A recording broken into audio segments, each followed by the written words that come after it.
हाय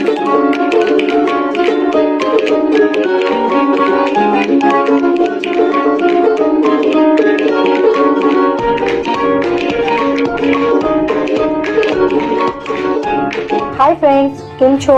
હું શિલ્પાસ કિચન રેસીપીમાં તમારું સ્વાગત છે. ફ્રેન્ડ્સ, ઉનાળો આવતાની સાથે જ આપણને ઠંડુ ઠંડુ ખાવાની ઈચ્છા થતી હોય છે અને ગોલાનું નામ સાંભળવાની સાથે જ ખાવાનું મન થઈ જાય છે, ખરું ને? આજના એપિસોડમાં આપણે જોઈશું કે જે ઘરે ગોલા બનાવવાનું મશીન એ લેવાય કે ના લેવાય એ જોઈએ. પહેલા તમને એક રિક્વેસ્ટ છે કે જો તમે મારી ચેનલને હજુ સુધી સબસ્ક્રાઇબ નથી કર્યું તો નીચે જે લાલ કલર છે તેને પ્રેસ કરી અને બાજુમાં જે બેલ આવે તેને પણ પ્રેસ કરી અને ઓલ પ્રેસ કરી લેજો, જેથી મારા નવા બધા જ વિડીયો નોટિફિકેશન તરત મળી રહે.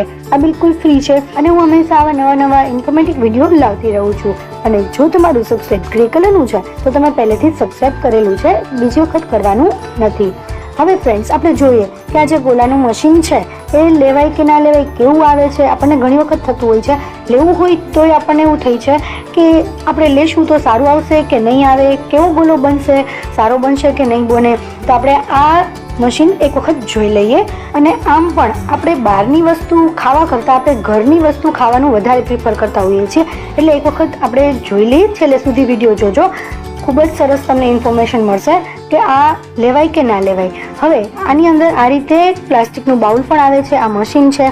હવે આ મશીનનું મને એક વસ્તુ બહુ ગમે છે કે જે નીચે જે બૂચ આવે છે એ બૂચ નીચે લાદીમાં સરસ એકદમ મસ્ત ચોંટી જાય છે, જેથી કરીને આપણે જ્યારે ગોલા બનાવીએ છીએ ત્યારે એ જરાય ઉખડતું નથી. આ રીતે બધી બાજુ 4 બૂચ આવે છે. હું તમને બતાવું કે આની અંદર જ્યારે બરફ નાખીએ છીએ ત્યારે આ એક બ્લેડ આવે છે. આની અંદર એ બ્લેડમાં બરફ ઘસાય અને ત્યાર પછી અહીંયા નીચેથી નીકળે છે. જુઓ, તમને નીચે પણ બતાવું. આ રીતે જ્યારે આ મશીન લેવાનો વિચાર કરતા હોઈએ છીએ ત્યારે આપણને એ પણ વિચાર આવે છે કે આ મશીનમાં જે બરફ ઘસાઈને જે નીકળે છે એકદમ ઝીણો નીકળશે કે જાડો આવશે. તો આપણે એ પણ જોઈશું કે કેવો બરફ નીકળે છે, સારો નીકળે છે કે નહીં. તો છેલ્લે સુધી તમે જોજો, તમને સરસ એવી ઇન્ફોર્મેશન મળી રહેશે. હવે આ રીતે આને ચોંટાડીએ તો અહીંયા નીચે સરસ ચોંટી જાય છે. પણ એક વાત ધ્યાન રાખવાનું છે, એકદમ ફ્લેટ લાદી હોવી જોઈએ કે જ્યાંથી હવા જે છે એ પાસ ન થવી જોઈએ. એવી રીતે અત્યારે તો જો કે મોજેક લાદી ક્યાંય હોતી જ નથી, બધી જગ્યાએ ટાઇલ્સ જ હોય છે, એટલે ટાઇલ્સમાં મસ્ત રીતે ચોંટી જાય છે. આ રીતે તમે જુઓ, એકદમ સરસ રીતે ચોંટી જાય છે. આ રીતે ઉખાડવાની ટ્રાય કરીએ છીએ તો પણ એમાં બળ વાપરવું પડે છે.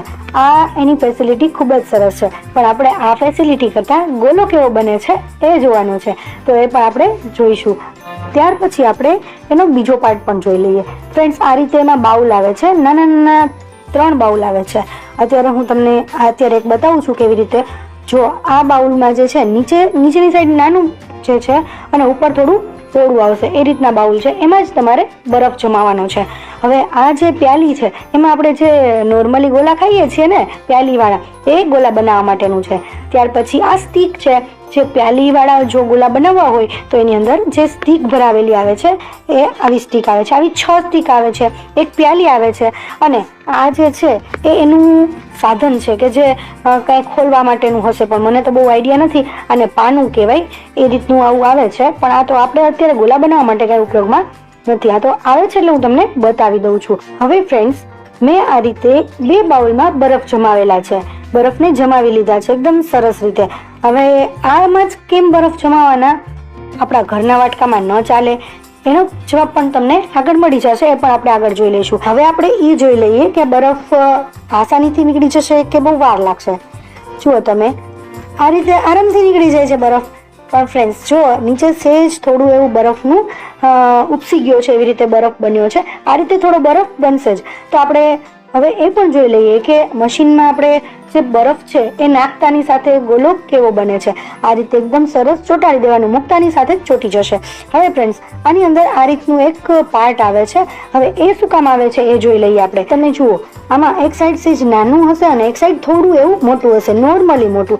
આ નાની સાઈડ છે એ અંદર નાખવાનું અને મોટી ઉપર રાખવાનું છે. હવે તમે મોટું નાખશો તો એ અંદર બરાબર રીતે નહીં જાય, એટલે જે નાનું છે એ જ અંદર આપણે સરસ રીતે ફિટ આવી જાય છે, એટલે એ રીતે નાખવાનું હશે. હવે આપણને થાય કે જે વચ્ચેના કાપા છે એ શેના માટે આવે છે, તો એ વચ્ચેના કાપા બરફને પકડી રાખવા માટે આવે છે, લસરી ના જાય એના માટે. હવે હું તમને બતાવું એનું ઉપરનું જે છે એમાં આ રીતે 4 બોલ આવે છે, એકદમ અણીદાર. એ અણીદાર બોલ છે એ બરફ હોય આપણો એ એની અંદર એકદમ ફિક્સ થઈ જાય છે અને બરફને હલવા નથી દેતો અને બરફ લસરતો નથી. તો આપણે હવે બરફ નાખી અને જોઈએ કે આપણો ગોલો કેવો બનશે. આ રીતે એકદમ ફિટ કરી લેવાનું છે. તમે જુઓ અહીંયા છે ને સહેજ ભાગ અધૂરો હશે. આ રીતે એક લોક છે અહીંયા, એ લોક અહીંયા આ રીતે કરીને લોક કરી દેવાનું છે. એકદમ પ્રેસ કરવાનું છે અને જ્યાં લોક હશે અહીંયા સહેજ ડિઝાઇન નહીં હોય અને એકદમ થોડું પ્લેન હશે એટલે આપણને ખ્યાલ આવી જશે કે આ જગ્યાએ લોક છે. આ રીતે એકદમ પ્રેસ કરી અને લોક કરી દેવાનો છે. એકદમ સરસ રીતે લોક થઈ જાય છે.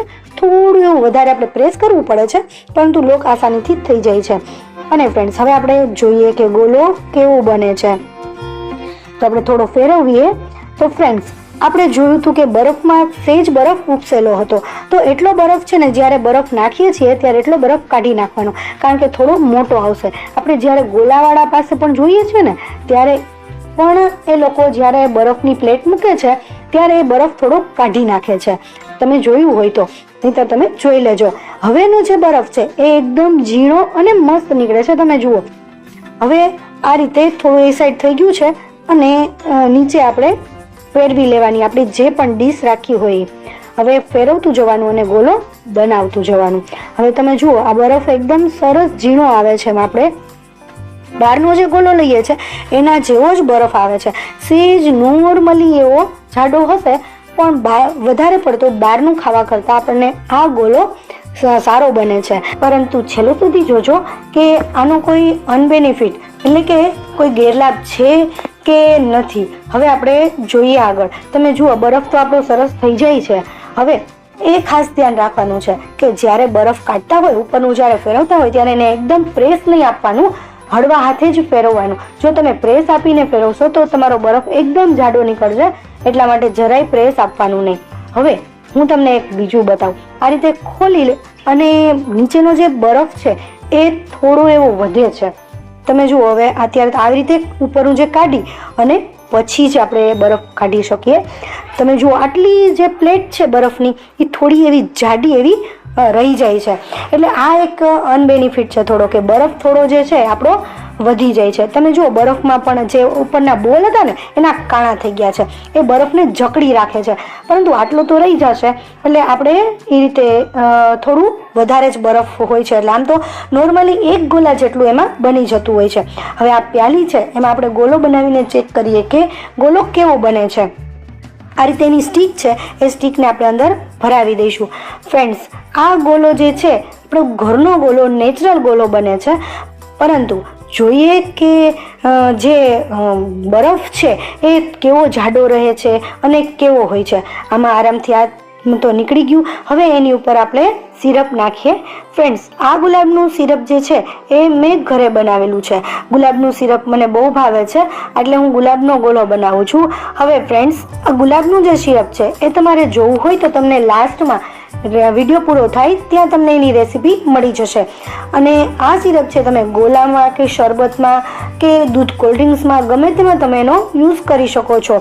ફ્રેન્ડ્સ તમે આ મશીન લીધું છે, વાપર્યું છે, તમને કેવું લાગ્યું છે એ મને કમેન્ટમાં કહેજો. અને તમને મારી આ ઇન્ફોર્મેશન કેવી લાગી એ પણ મને કમેન્ટમાં જરૂર કહેજો. આમ તો જો કે તમે અહીંયા સુધી જોયો છે વિડીયો તો તમને જરૂર ગમ્યો હશે તો એક લાઇક આપી દેજો અને સબસ્ક્રાઈબ ના કર્યું હોય તો સબસ્ક્રાઈબ કરી લેજો. Thank you for watching. Next video સાથે ફરીથી મળીશું. ત્યાં સુધી બાય બાય.